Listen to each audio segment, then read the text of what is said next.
Gibran Rakabuming mendapat pertanyaan dari influencer seputar kebebasan berpendapat di Indonesia. Namun, Cawapres Prabowo Subianto ini justru memberikan jawaban yang mengejutkan.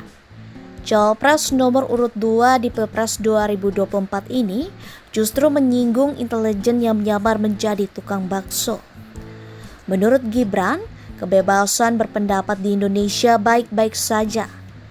Menurut Gibran, tidak ada intimidasi yang terjadi bagi siapapun yang mengkritik pemerintah. Hal itu dikatakan Gibran saat menanggapi kecemasan influencer di Makassar, Sulawesi Selatan, Jumat 24 November 2023. Para influencer mempertanyakan ancaman terhadap kritik yang disuarakan melalui media sosial.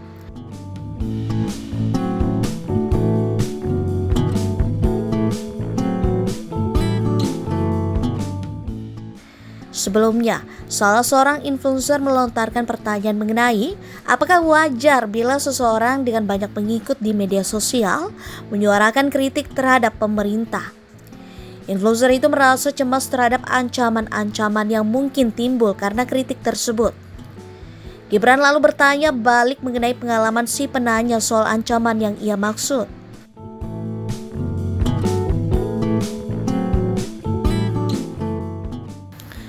Si penanya kemudian menjawab, sejauh ini tak pernah ada ancaman yang ia takuti terjadi kepada dirinya. Namun, ia menyinggung kasus seorang influencer Lampung, Bima Yudo Saputro, yang justru dilaporkan ke penegak hukum karena mengkritik jalan rusak di daerahnya.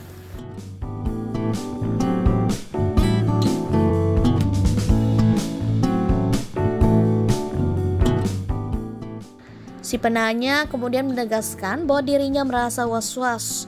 Namun, Gibran kembali menepis rasa was-was itu. Ia menyinggung pernyataan influencer sebelumnya, Bobo, yang mengaku mengkritik pemerintah dan PLN setempat karena Makassar dilanda mati listrik belasan jam belakangan ini.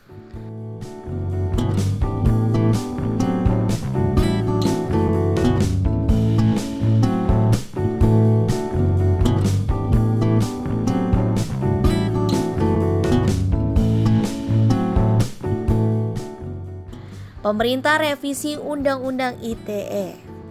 Sementara itu, pemerintah telah mengakui bahwa Undang-Undang Nomor 19 Tahun 2016 tentang perubahan atas Undang-Undang Nomor 11 Tahun 2008 tentang Informasi dan Transaksi Elektronik (ITE) memang mengandung potensi multitafsir dan kriminalisasi terhadap warga negara.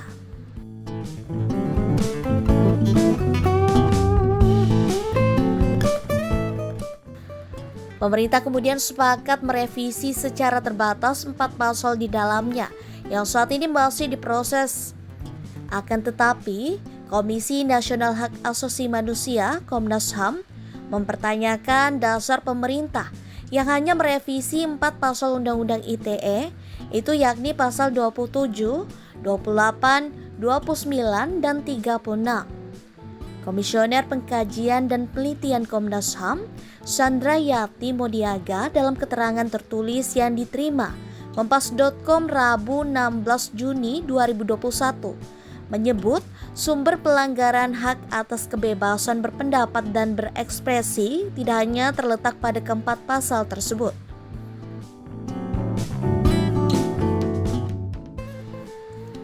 Antara lain pasal 26 ayat 3 terkait penghapusan informasi, pasal 40 ayat 2A dan 2B terkait pencegahan penyebarluasan dan kewenangan pemerintah memutus akses, pasal 43 ayat 3 dan 6 terkait penggeledahan, penyitaan, penangkapan dan penahanan. Menurutnya, revisi terbatas terhadap 4 pasal Undang-Undang ITE bukan menjadi solusi atas ancaman kebebasan berpendapat dan berekspresi di Indonesia. Terlebih, revisi tersebut juga sejalan dengan rencana penambahan pasal 45C di dalam Undang-Undang ITE yang berpotensi menjadi ancaman baru bagi masyarakat.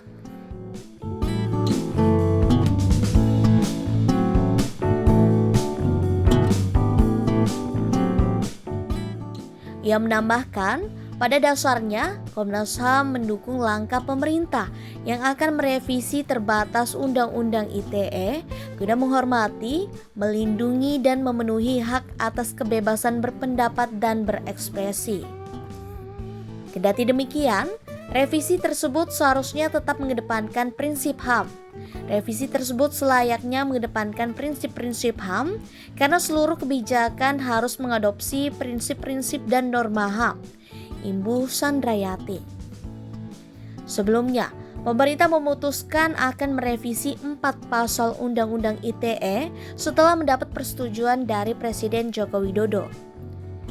Keempat pasal yang bakal direvisi meliputi pasal 27, pasal 28, pasal 29, dan pasal 36.